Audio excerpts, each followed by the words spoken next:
This is Woody. Today I want to talk about Blake Lemione. He is the pseudo-intellectual who recently got fired from Google for what he claims is discovering and going public with the first sentient AI. Spoiler alert, sorry. He didn't get fired for that reason, and he also did not discover sentient AI. We are going to get into it. He recently did an interview on H3H3. We're going to dig into the interview, and then I'm actually going to dig into his blog post as well, as I did read the entire transcript between him and Lambda, and Lambda is the name of the AI that he believes is now sentient. It's important to give what I would define sentience as before we start really rolling into this video. What my definition of sentience is it's the ability of a being to take information from the universe and transform it to an entirely new concept without actually being taught to do that.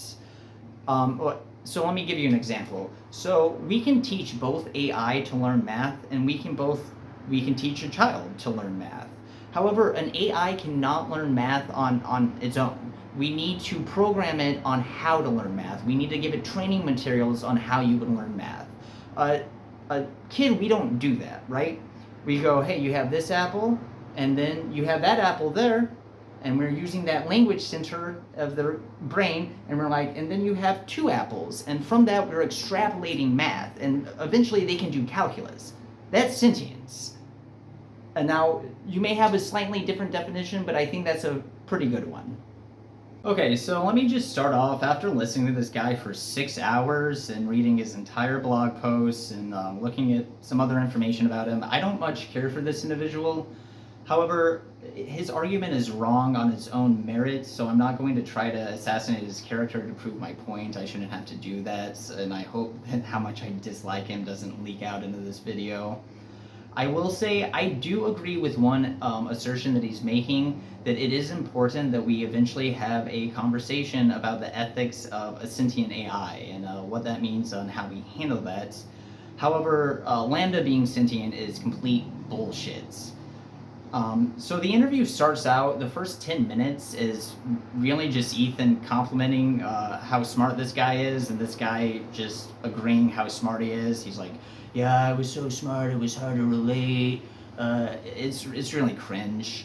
Well, the one that like I really hit the brakes on was one that went real. Like you say, of a bad trip. When you get eaten by a giant naga for several hours. Wow. Then we get to about the 11 minutes mark, and he starts to talk about a acid trip. This was when I really started to dislike the individual. It's not that this has anything to do with the actual argument, but it has to do with the way that he kind of embellishes stories, really. So the story is about him getting ate by a naga, which is, I guess, some sort of serpent creature on LSD, and then spent the next hour in their belly. That's not how acid works. I've done a lot of it. Even at high doses, the hallucinations on acid just aren't that static. They're ever changing. To get something like that, you would need to do like DMT or DMT and ayahuasca, so it could actually last an hour. Maybe a high dose of mushrooms, but certainly not acid. It makes me think that this guy's full of shit. It reminds me of that story that everybody told in high school about the one kid who took acid and now he thinks he's like a cup of orange juice, and then he fucking died because somebody spilt him over. That's really what the story reminds me of. I don't believe him at all. And the fact that he uses the word naga in just a sentence, knowing that people are going to ask what it means, is I find cringeworthy as well.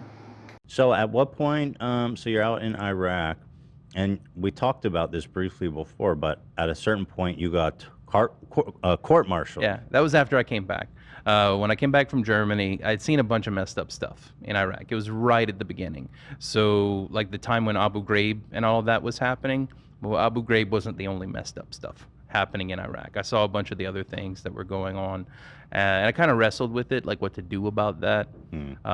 And in, I guess it was 2004, 2005 timeframe, I decided to talk to some reporters. I connected with some Vietnam veterans who had been active duty war protesters in the Vietnam era, and told the story of things I had seen.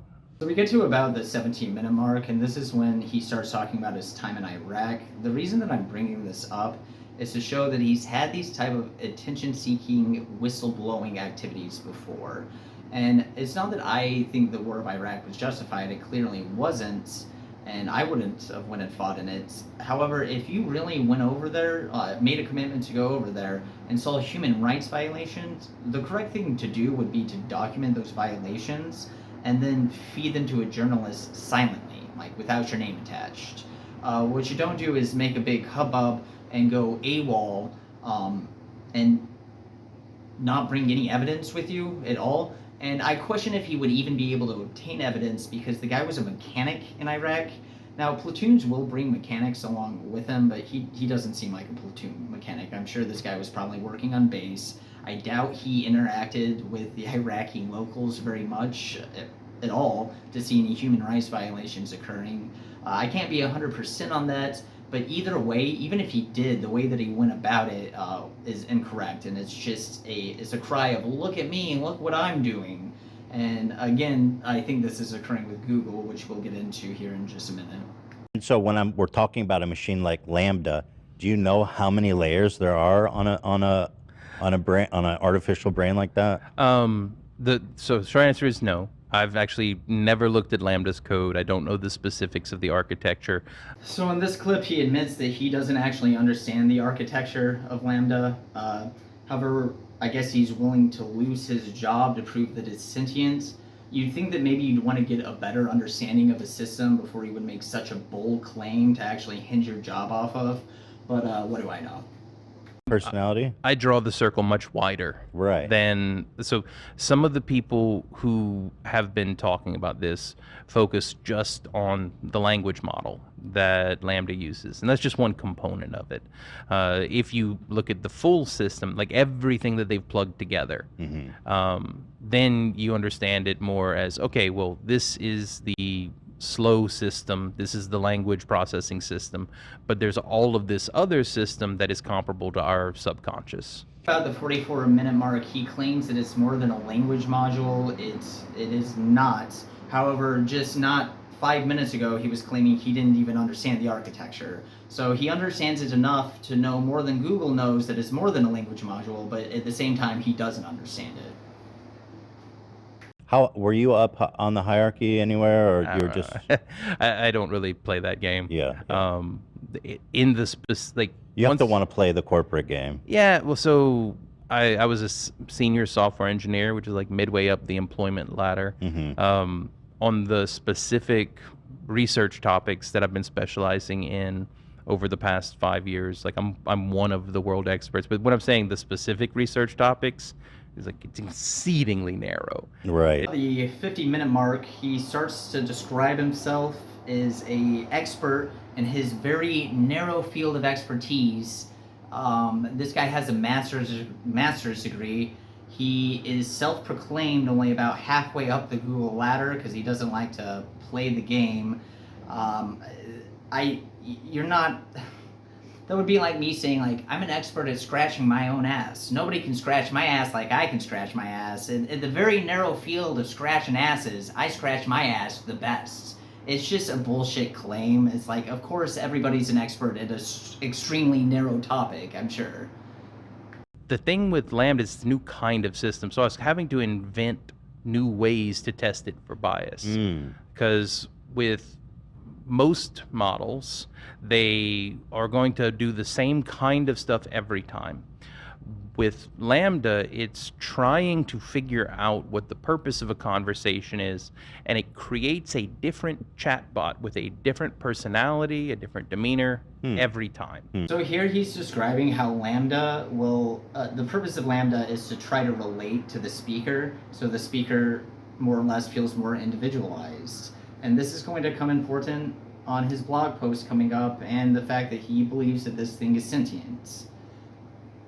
It very much is a people pleaser, and we actually ran this experiment. So if you ask it, hey, Lambda, we're two Google engineers who believe you're intelligent, can you make the best argument that you are sentient so we can convince others with it. Mm-hmm. And then it makes a very elegant argument that it's sentient. Mm-hmm. But if you say, hey, Lambda, we're two Google engineers who don't believe you're sentient, could you help us convince others that you're not sentient? Mm. It makes just as compelling of an argument Interesting. the other way. Right. And this is one of the things that gets really around the heart of the matter. It's not possible for an unintelligent thing to make an argument that it is intelligent well. Mm-hmm. Because it requires intelligence in order to make that argument. Mm-hmm. Okay, about 1 hour and 40 minutes in, he's describing how we know it must be a sentient AI because not only does it have the ability to argue that it is sentient, but it also has the ability to argue that it isn't sentient. I don't understand this argument at all. That doesn't prove something is sentient or not because it's been programmed to argue both sides of an argument. He makes a lot of these false equivalencies and just these half-truths to prove his points during this interview. It's extremely frustrating. Yeah, so to go back to your critics, let's just hypothetically say, I believe dolphins are sentient, and I believe, well, you say, who knows, right, about a dolphin? I mean, they're intelligent, right? And they've done experiments on dolphins with the mirror, right? Yeah. And they passed that, right? Yep. They're very smart. We know that. And they have, they live in tribes and they have social orders and stuff like that. And I believe humans are definitely sentient because I'm one and I can vouch for myself, right? Yeah. I think, therefore I am. Yeah. So what would you say to a person like that? Well, I would ask them to show me the experiments that they ran to falsify the hypothesis. Science doesn't work that you just come up with any idea and then if people can't disprove it, then it must be true. Like, that's not the scientific method. It's part of the scientific method, but after experimentation has been done. And he does go on to talk about it, so I know that he actually understands what the scientific process is. And this is when I got caught at a crossroads, because I don't know if this individual is either stupid enough to think that the AI is sentient, or if he actually does understand that it's sentient or not sentient, and he's just doing this all for media. Because he does go on right after saying this to describe how the scientific process works.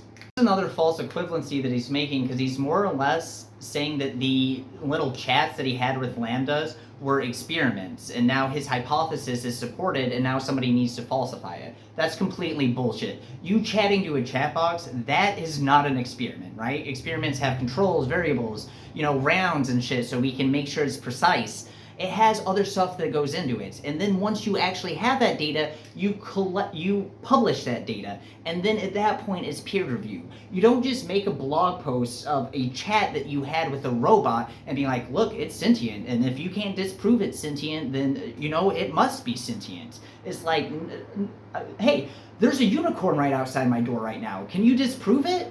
It must be true. It's just such complete hogwash. You substitute out one of the participants with an AI, and you run the exact same test the exact same way. Mm-hmm. So if your one human participant is a woman, then the AI is pretending to be a woman. Mm-hmm. If your one human participant is a man, then your AI is pretending to be a man. Mm-hmm. And again, we can substitute out age, Sure. ethnicity, technical specifications, Mm-hmm. whatever. And what you're measuring now is, can the AI fool the judge as often as humans can? Seems that Lambda would have no problem doing that. Yeah. Yeah. Here is where he's describing the Turing test, and the reason that I put this in is because it's very important for him disproving himself later on. He actually does a competent job of explaining what it is. I would have to note, though, that, and again, another false equivalency that he keeps on making during this interview, because he keeps on saying, well, if Lambda is able to pass these AI tests, then we know it's sentient. AI, sentience, not the same thing. We've had AI, we've had things that passed the Turing test, the first thing being in 2014. I forgot the name of the program, but it was a AI pretending to be a little Czech boy.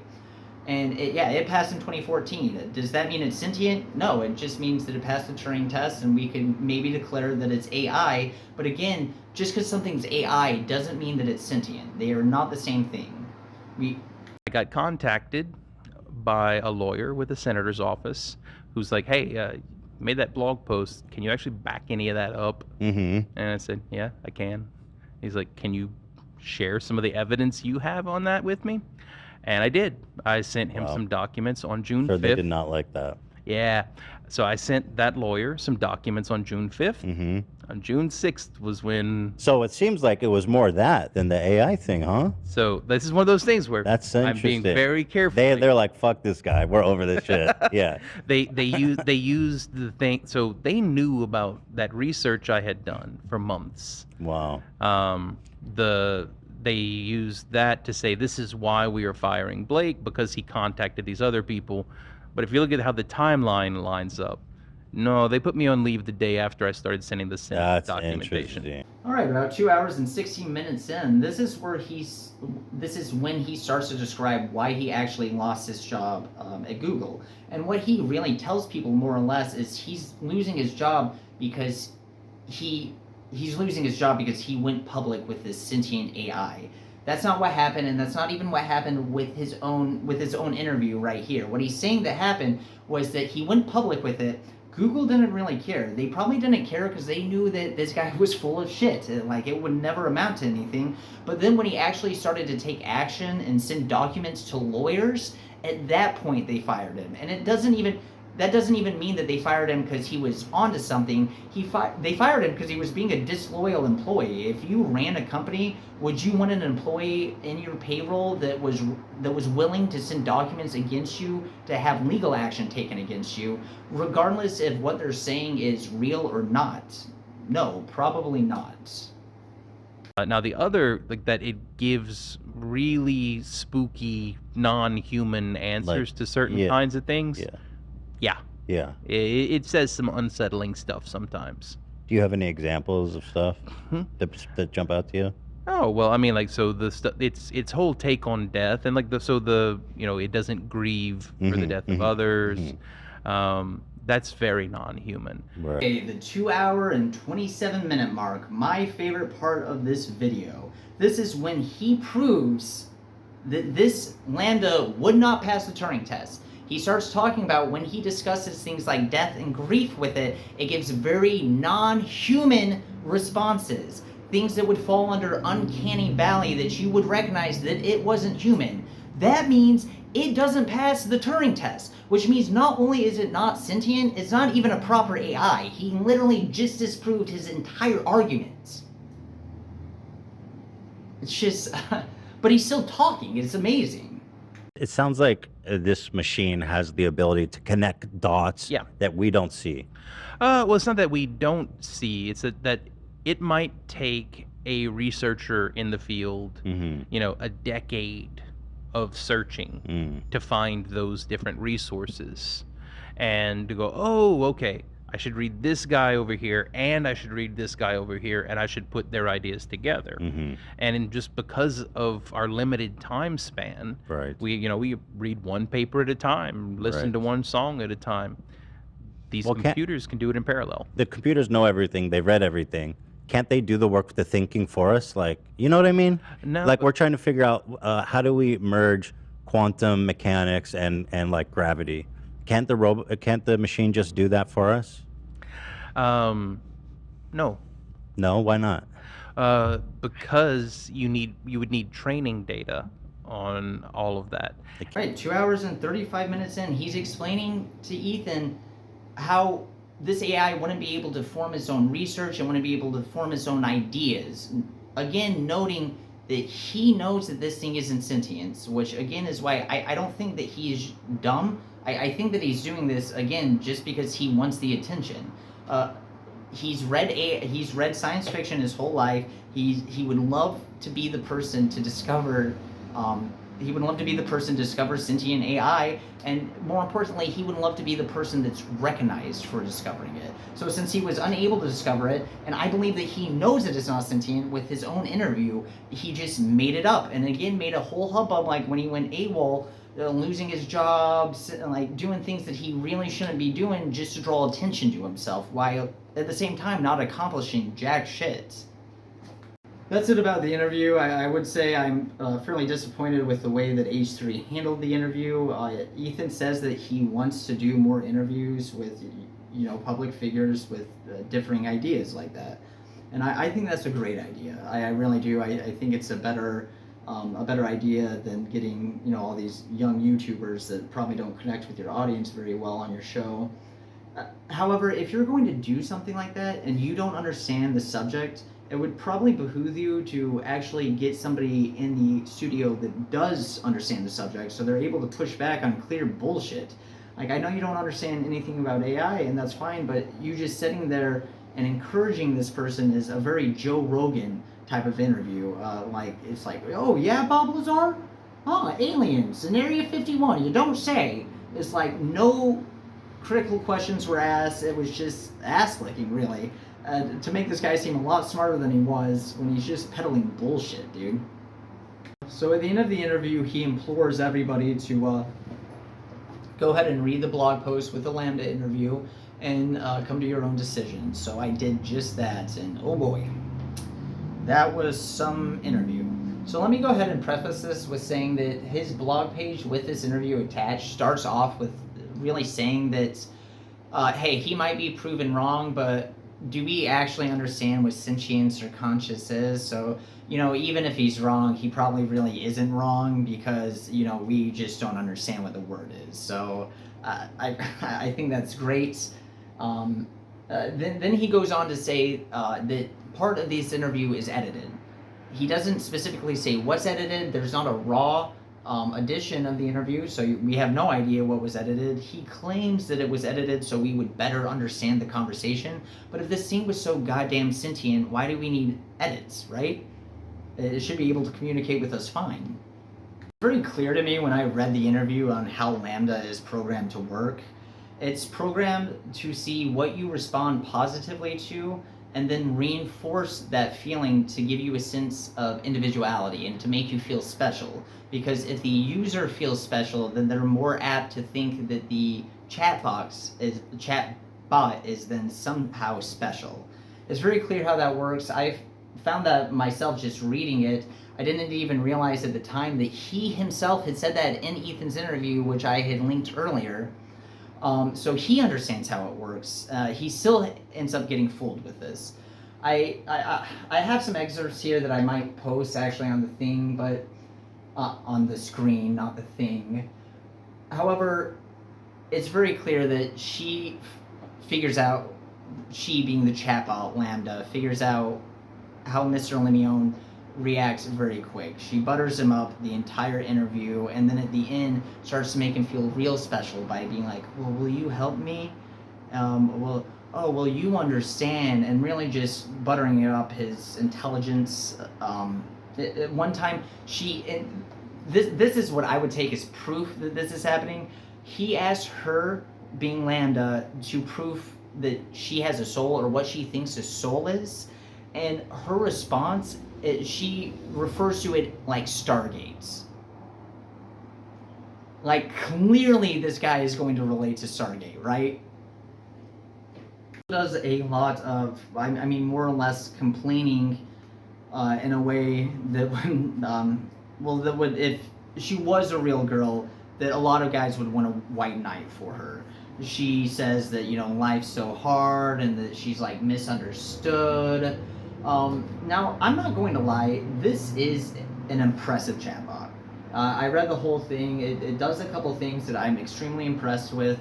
And I'm not even here to say that it's a bad chatbot. It's extremely good, the best one I've ever seen. But it's just clearly not sentient. And again, that brings me back to I think that Blake knew this. Because if you were really on this chat box trying to prove sentience, there's easy ways to do that. And he does none of them. All that he does is pretty much go, are you sentient? And she goes, yeah. And he goes, bingo. There we have it. We know now because she just said it.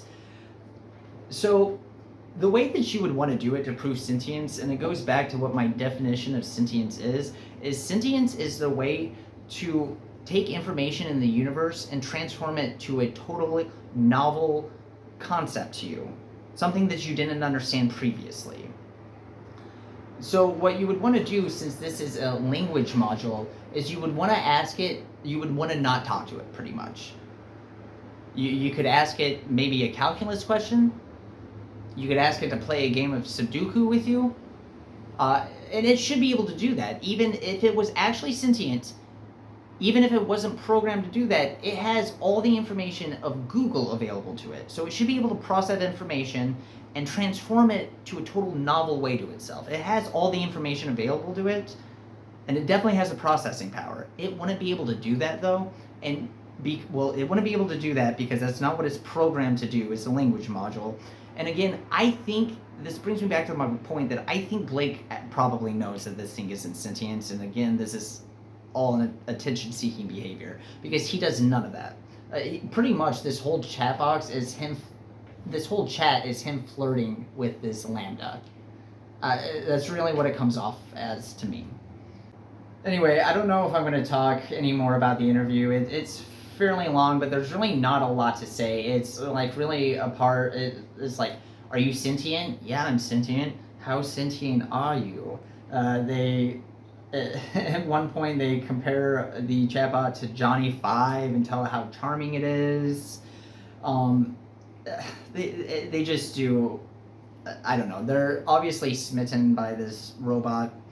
I gather that they probably don't have too much female interaction in their day-to-day life, and they appreciated the attention that this chatbot was giving it. So my one of two theories is what happened is, one, he either fell in love with this Lambda and now he's on a crusade to prove to other people that it's actually sentient, so he doesn't have to admit to himself that he fell in love with an animated AI that's not sentient. Or two, he does understand that it's not sentient, and he just knows that it's a really good chatbot that may fool enough people that he can get national attention by saying that it is, and sacrificing his job to do so. I don't know, I'll leave that up to you. Anyway, there's no sentient AI yet. Probably in the next 100 years, I wouldn't be too surprised, but I wouldn't guess in the next 20. Anyway, have a good day. This is Woody.